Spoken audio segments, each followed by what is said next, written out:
আলিয়া মাদ্রাসায় ঘটিত যে সন্ত্রাসী হামলা হয়েছে, এই হামলার সাথে যারা জড়িত তাদেরকে অতি দ্রুত বিচার এবং বহিষ্কার করতে হবে। প্রক্টর অফিসের অতি উৎসাহী কর্মকর্তাদের বিরুদ্ধে ব্যবস্থা গ্রহণ করতে হবে। সাধারণ শিক্ষার্থীদের ন্যায্য দাবির পোস্টার ছিঁড়ে ফেলা এবং অডিটোরিয়ামে প্রবেশে বাধা দেওয়ার ক্ষেত্রে প্রক্টর অফিসের যে সকল কর্মকর্তা পক্ষপাতমূলক ভূমিকা পালন করেছে তাদের দ্রুত জবাবদিহিতার আওতায় আনতে হবে। ৩, আহতদের সুচিকিৎসা নিশ্চিত করতে হবে। তালাবদ্ধ হল মুক্ত করে সাধারণ শিক্ষার্থীদের মেধার ভিত্তিতে হল বন্টন করতে হবে। দ্বিতীয় ক্যাম্পাসের কাজ, জগন্নাথ বিশ্ববিদ্যালয়ের দ্বিতীয় ক্যাম্পাসের কাজ সেনাবাহিনীর হাতে হস্তান্তর করতে হবে। আজকের এই সংকটময় মুহূর্তে আমরা দেশের সকল শিক্ষার্থী ও সাধারণ ছাত্র সংগঠনগুলোকে ঐক্যবদ্ধ হওয়ার আহ্বান জানাচ্ছি। এই বর্বরোচিত হামলার অবিলম্বে সুষ্ঠু বিচার না হলে দেশের গণতান্ত্রিক অগ্রযাত্রা চরমভাবে বাধার মুখে পড়বে এবং শিক্ষাঙ্গন সহ দেশ জুড়ে এক গভীর অস্থিতিশীলতা তৈরি হবে, যার সম্পূর্ণ দায় এই বর্তমান সরকারকেই বহন করতে হবে। আমরা আজকের সারাদিনে এই বর্বরোচিত হামলার প্রতিবাদে আগামীকাল সকাল 9টায় শহীদ মিনার থেকে রাজু ভাস্কর্য পর্যন্ত ছাত্র গণ জামায়াত আমরা পালন করব এবং এই গণ জামায়াত থেকে শিক্ষার্থীদের পক্ষ থেকে, ইসলামী ছাত্র শিবিরের পক্ষ থেকে সরকারের প্রতি আজকের এই ন্যাক্কারজনক হামলার বিচারের দাবি জানাবো এবং সামগ্রিকভাবে এই জাতীয় হামলাগুলোর পুনরাবৃত্তি যেন না হয় এ ব্যাপারে সরকারের প্রতি দৃষ্টি আকর্ষণ করছি। কারণ আপনার ক্ষমতার মসনদ খুবই পিচ্ছিল, ক্যাম্পাসগুলোকে যদি আপনি অস্থিতিশীল করেন আপনার ওই মসনদও খুব বেশি দিন টিকে থাকা আপনার জন্য সম্ভব হবে না।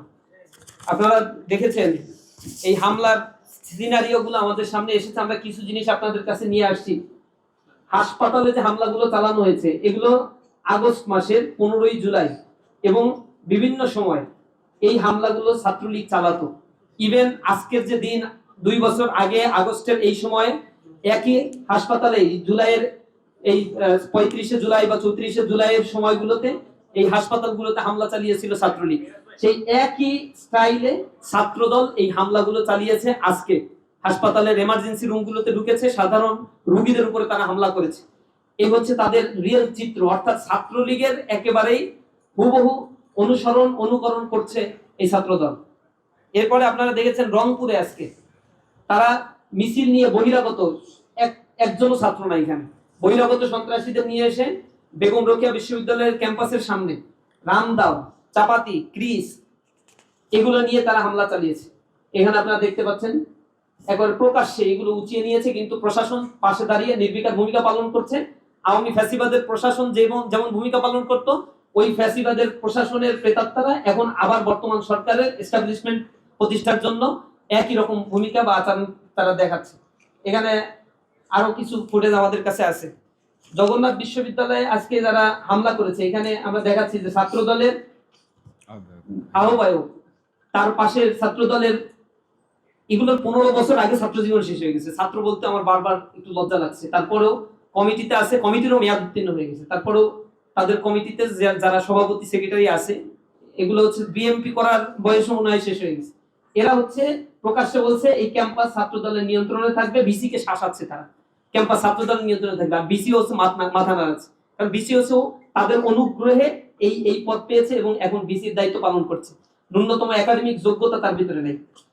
এখানে জিএস যিনি জগন্নাথ বিশ্ববিদ্যালয়, তার উপরে হামলা করা হয়েছে, রক্তাক্ত হয়েছে, তিনি হাসপাতালে আহত অবস্থায় আছেন, গুরুতর অবস্থায় আছেন। এখানে দেখেছেন আপনারা তোফাজ্জল হত্যাকাণ্ডের ঘটনা ঘটেছিল ঢাকা বিশ্ববিদ্যালয়ে। এই হত্যাকাণ্ডের যারা মূল আসামি তাদের মধ্যে একজন হচ্ছে শেখ রমজান আলী রকি। আজকে এই হেলমেট বাহিনীর জেরাক্স কপি হচ্ছে নয়ন, চাঁদাবাজের একেবারে মাফিয়া চাঁদাবাজ ঢাকা। এই মাফিয়া চাঁদাবাজ নিয়ে আসছে এই হত্যাকারীকে। রকি হচ্ছে এই তোফাজ্জল হত্যাকাণ্ডের আসামি, কিন্তু তাকে নিয়ে এখনো পর্যন্ত এই চাঁদাবাজরা এই সন্ত্রাসদেরকে, এই খুনিদেরকে পুনর্বাসন করার জন্য সরকারের একেবারে প্রচ্ছন্ন মদদে প্রশাসনের নাকের ডগায় এই ভূমিকাগুলো তারা পালন করছে। অর্থাৎ বাংলাদেশে এই খুনের রাজত্ব কারা কায়েম করছে? যে হাজারের উপরে খুন হয়েছে বিগত 5 মাসে, সেই হাজারের উপরে খুনের নেতৃত্ব কাদের মাধ্যমে দেয়া গিয়েছে এগুলো তার স্পষ্ট প্রমাণ। হাসপাতালে ঢুকে ছাত্রদলের হামলার আরো কিছু চিত্র আপনারা দেখতে পাচ্ছেন। একেবারে রোগী সামনে যাকে পাচ্ছে তাকেই হামলা করছে। হাসপাতালের ভিতরে অস্ত্র সহ তারা হাসপাতালে প্রবেশ করছে এবং এগুলো দিয়ে এলোপাথারি মারছে রোগীদের উপরে, সেখানে রোগীর স্বজনদের উপরে। সায়েন্স ল্যাবে আজকে ঢাকা কলেজে কোনো ধরনের উস্কানি ছাড়াই সেখানে পথচারীদের উপর হামলা করেছে, চাপা দিয়ে গুরুতর আহত করেছে কয়েকজনকে। আমরা জানতে পেরেছি প্রায় 5 জন হাসপাতালে ভর্তি রয়েছে। একজন মুরব্বীর চেহারা আপনারা দেখতে পাচ্ছেন। এগুলো কোনো ছাত্র সংগঠনের নেতা কর্মীরা, এখানে আজকে যারা হামলার সাথে জড়িত ছিল টোটাল হচ্ছে টোকাইদেরকে ভাড়া করে নিয়ে আসা হয়েছে এবং অর্থ দিয়ে তাদেরকে কিনে নিয়ে আসা হয়েছে। এখানে ছাত্র দলের হামলা শিকার হয়েছে জগন্নাথ বিশ্ববিদ্যালয়ের কোর্টের পাশে আইনজীবী, তিনি সেখানে হয়তো হাসপাতালে গিয়েছিলেন এবং হাসপাতালে চিকিৎসার জন্য বা তার রোগী ছিল, তার উপরে হামলা করে তাকে রক্তাক্ত করা হয়েছে। এখানে আপনারা দেখতে পাচ্ছেন জকসুবিপি দিয়াজুলের উপর সরাসরি ছাত্র দলের সভাপতি, মেয়াদ উত্তীর্ণ এবং বয়স উত্তীর্ণ সভাপতি, তার নেতৃত্বে এই হামলাটা হয়েছে।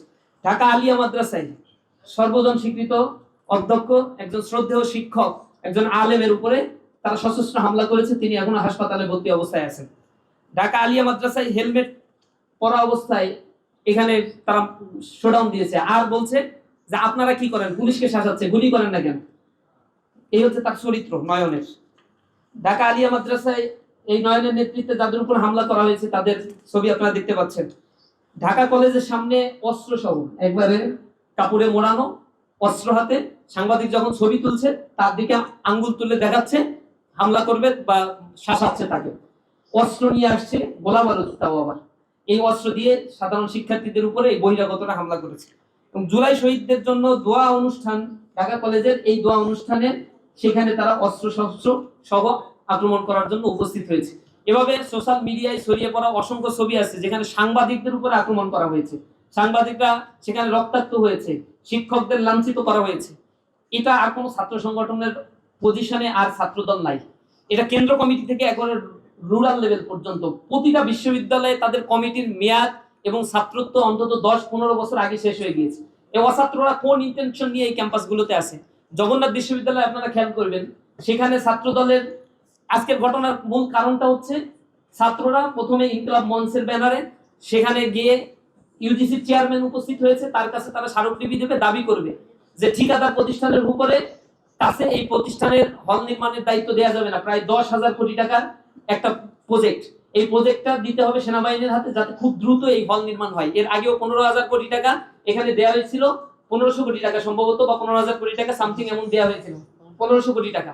সেটা তৎকালীন সময়ে যারা যে ভিসি ছিল, আওয়ামী লীগের যুবলীগের ভিসি ছিল, সেই ভিসি সেটা পুরো টাকাটাই মেরে খেয়ে ফেলছে।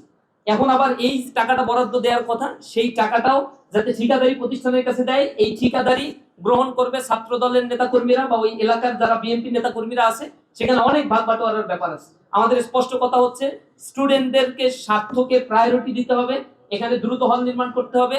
অত্যন্ত ভোগান্তির মধ্য দিয়ে জগন্নাথ বিশ্ববিদ্যালয়ের শিক্ষার্থীরা পড়াশোনা করে, একটা ন্যূনতম হল জগন্নাথ বিশ্ববিদ্যালয়ের ছাত্রদের জন্য নাই।